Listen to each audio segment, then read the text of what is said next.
Welcome back to Making Records with Eric Valentine. That's me. All right, so this is episode 7 in the timeline of things. This is, let me check the date here. I keep forgetting to do that. Okay, so this was on July 14th. So this was just, we were days into really starting to sling some cable through this building. And, it's just a sort of like little snapshot into our lives and that process. This is not hugely technical, but get to see what it's like trying to wire a studio and having, at times a entirely disinterested 3-year-old involved in the process. But that's the way it goes when you're all hanging out as a family trying to build a studio. So here, check it out. All right, so we're finally to the point where I can start trying to clean this stuff up a little bit. We've been running wires through walls for 3 or 4 days now. It's been kind of intense. It's a lot. We actually ran a mile, 1 full mile. It's over 5,000 feet of Cat 6 cable. Is throughout this whole building. It just goes everywhere. In here. Exactly. I want to stay in here. You don't want to stay in here? I want to stay in here. Okay. Well. He loves it. Yeah, he thinks it's great.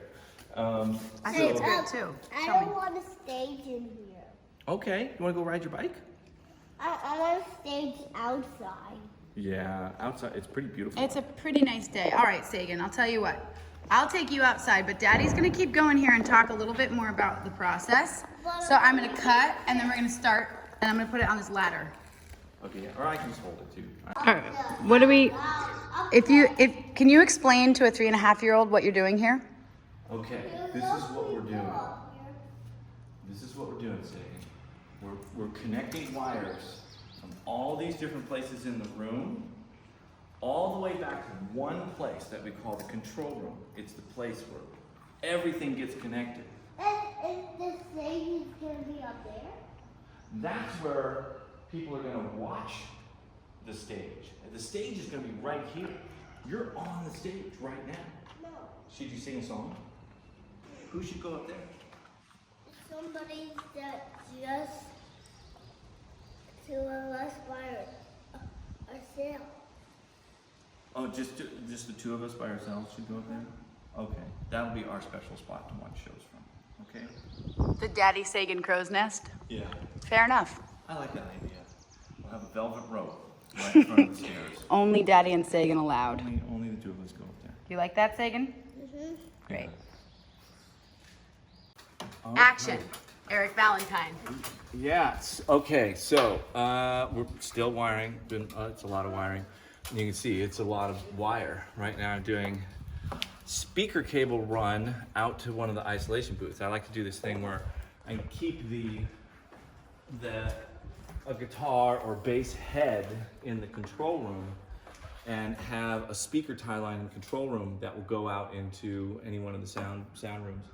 And so I can just control the settings of the amp in the control room, be playing in there, and have the speaker cable go out there. Fortunately, speaker runs are, pretty easy to do long runs of it because it's not as susceptible to all the degradation that you can get on mic level lines or line level runs, stuff like that. So this one's long. It's 125 feet of speaker cable, so that amount might actually be audible.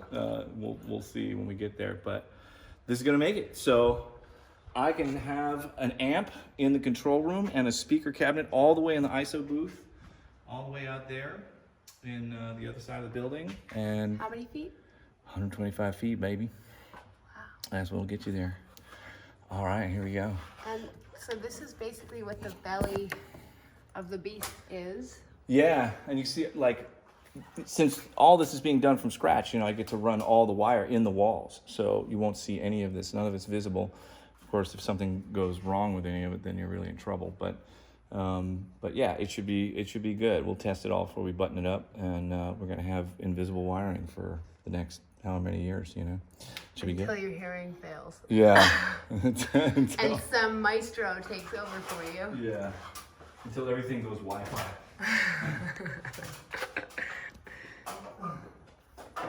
Do you really think that would happen? Do you think things would go Wi-Fi? Sure, eventually. You certainly could. Wireless recording of, like, using classic mics? For sending signals around, yeah. You definitely do that. Like the way a Sonos system works? Uh-huh, exactly. You know, that's the beginning of the example of how it could work, you know.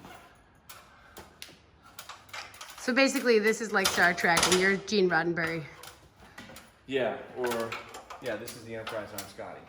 Okay. Yeah. I've always known that to be true. Although you're more Spockish than Scotty, but Yeah.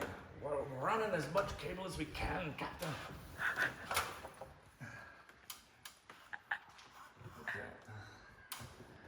Scotty, got to have the speaker cabinet in the ISO booth.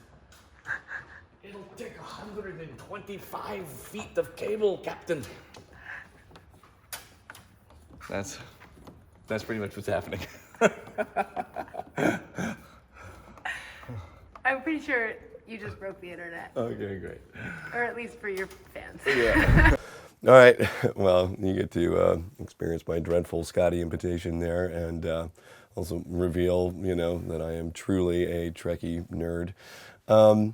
But yeah, talk a little bit about the system there. I'm actually going to take a second here and pull up the floor plan for the studio and kind of walk through the overall concept for what kind of wires we're running where and all that kind of stuff. And you got a glimpse at all of that Cat 6 cable coming into the machine room was just a giant waterfall mess of cable.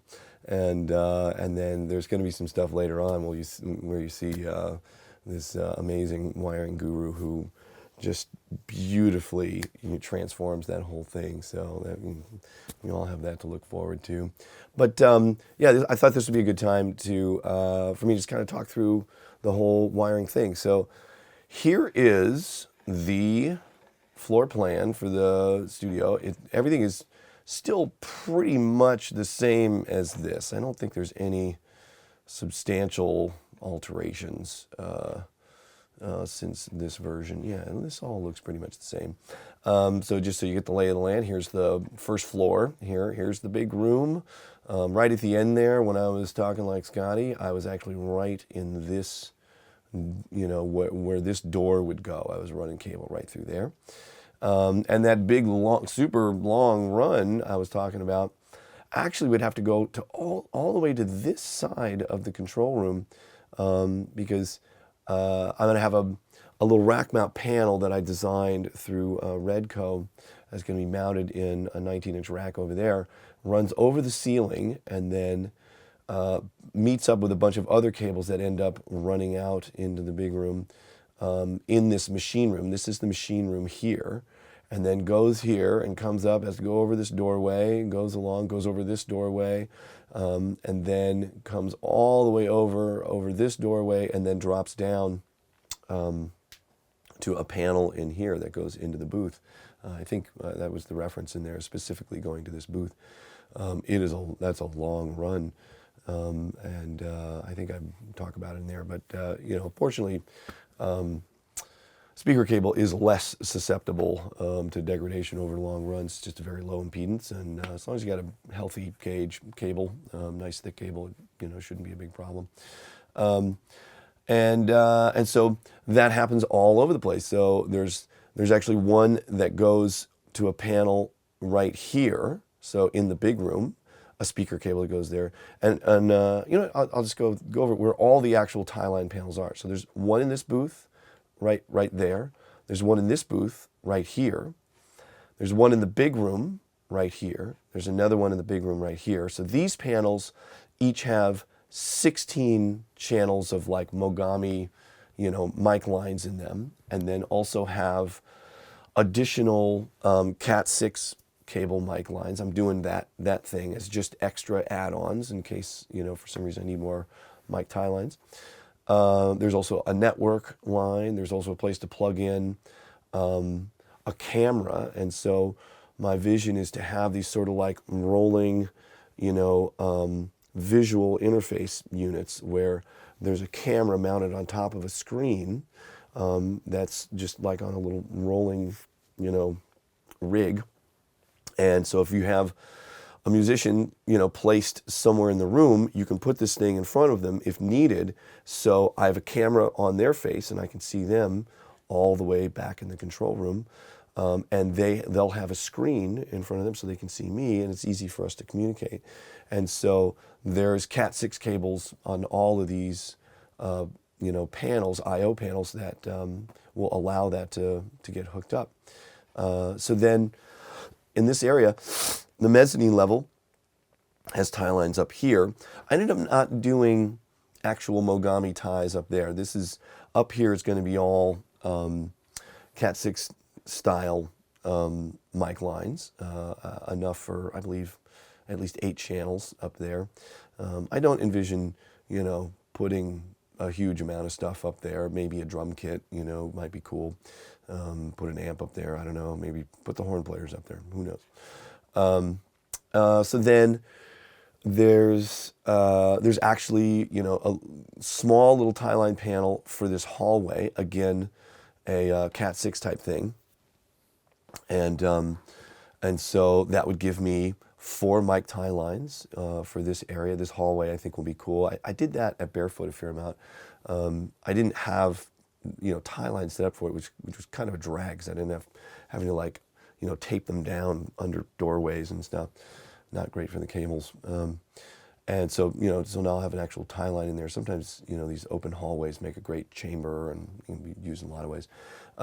Even this little sound lock, it has a little panel in it. So if you wanted to put something, an amp or a person in there to isolate them, you could do that. Obviously, the control room has a mountain of patch bays and just reams of connectivity in there, and it has this whole amp interconnect panel, and so that panel has a bunch of speaker tie lines that feed the one, like the ones that I mentioned in this big room, but there's also ones that go to the small room here, and there's a panel in the small ISO booth here, which also has, a guitar amp speaker tie line, and then upstairs, this is the chamber. I put a speaker tie line there because I thought it might be cool to have an amp in the control room where I can be adjusting settings and stuff, but have the speaker in the chamber. I thought that'd be, kind of rad. Or, have just an extra cab coming off of whatever amp you're using, in the chamber to just have real live guitar sound, not having it get mic'd and go through another speaker, but put the actual speaker cabinet in there, and activate that chamber and pick up the signal that way. So that's available. So that's it for all of the speaker stuff. But then kind of everywhere else, this is a lounge. There's a full complement of network, headphone, and Cat6 mic tie lines available in there. Somebody wants to be in the lounge while they record, you can do that. Every single hotel room has that. I remember hearing a story about Peter Gabriel's Real World studio. I've never been there. I've only just heard amazing stories about it. And like what I've heard described about that place is basically what I'm trying to do here in Vermont. Whenever I heard about it, I was like, that just sounds incredible. That's the dream, And so all the rooms have the full complement: network, headphone, mic, Cat6 mic tie lines. And so if somebody wants to be in their room and track vocals, you can do that. And so that's available in all the rooms. I actually, in the tech room, I have a full complement of connections in there, just in case I need to feed signals into the tech room for testing or whatever, because I'll have like an oscilloscope and probably, high grade distortion meter and stuff like that. I don't know, we'll see. We have these amber units that we use for testing undertone audio stuff. They're pretty great when they're working right. And then this room was going to be a second chamber. That ended up feeling a little bit too indulgent. And so it is now going to be like just a little production room. It can be used for editing, so it'll have speakers in there. But I think it's really, I'm going to focus on setting it up for video production in there, having a video editing room. There seems to be more of that work going on. I'm making a video right now. And potentially, this might be where I do an Atmos system at some point. I think somebody asked about that. And I did not plan on doing that in the main control room. I'd been through this before where, everybody's like, oh, surround's the new thing, you got to do surround. And I actually bought a bunch of speakers, a bunch of ATCs, and they were super expensive. And then, that whole world just kind of withered away. Atmos, I get that it has a better chance of becoming more of a standard because of its self-configuring, as I understand it. But if we were going to do that, I would do it in this room. And so, potentially, do it where I would print stems that I would take into this room and then just do the Atmos mix in there. This is the gym, full complement of I/O in there. None of the Mogami, but definitely, network, headphone, and Cat 6 mic tie lines. The other thing I did in the chamber was doing lines for like GB tracker and that kind of stuff. So I'd have two ways to get an amp signal in there. Lots of options for getting stuff in and out of there. And so that's the basic idea. I think I've actually touched on everything of the layout of the place. So this is obviously the big room. Here's the whole big room. I think eventually this area is going to be like a kitchen type setup. It could kind of double as a bar in case there's gatherings in there. Two bathrooms. There was kind of a juggle trying to get permits for this place, and the state wanted me to have two bathrooms, make it more like a commercial space, and so I did that. This one's going to be ADA compliant. Actually, I think both of them are now. So I had to do all that stuff. This mezzanine level, somebody asked what was the purpose of this. I think I already answered that in the answered thing. I did. I'm trying to remember what all's been talked about here. This is just a wood shop. We have this wonderful friend that has set up his woodworking shop in this area. And lots of soundproofing was done between here and the lounge and also the ceiling. So we put a lot of effort into that. And so it's great. He's actually sort of overseeing all the finishing work on this, and he's incredible. He's totally the savior of this place, a guy named Andrew Russell, and I'm super grateful to have him involved. He's just that guy. He's just super detail-oriented person, and he's just catching all of the missed details. Every detail that's been missed along the way. He's like, so how exactly is this trim going to meet up here with that opening? And, everything. He's catching it all. So it's great. All that's getting cleaned up with his guidance. And so that's the basic vibe. I guess I think it'll be appropriate. At another time, I'm going to go into more detail on the layout of the patch bays in the control room once we get a little closer to the completion of that.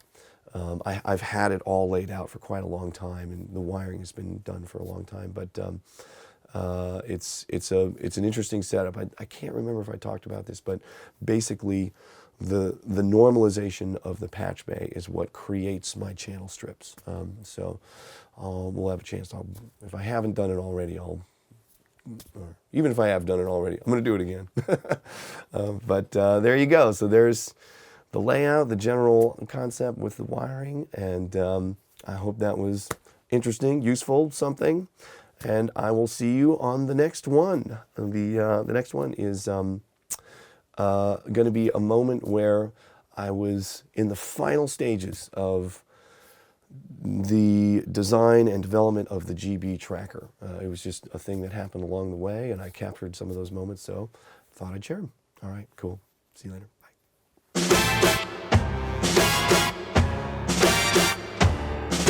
Bye.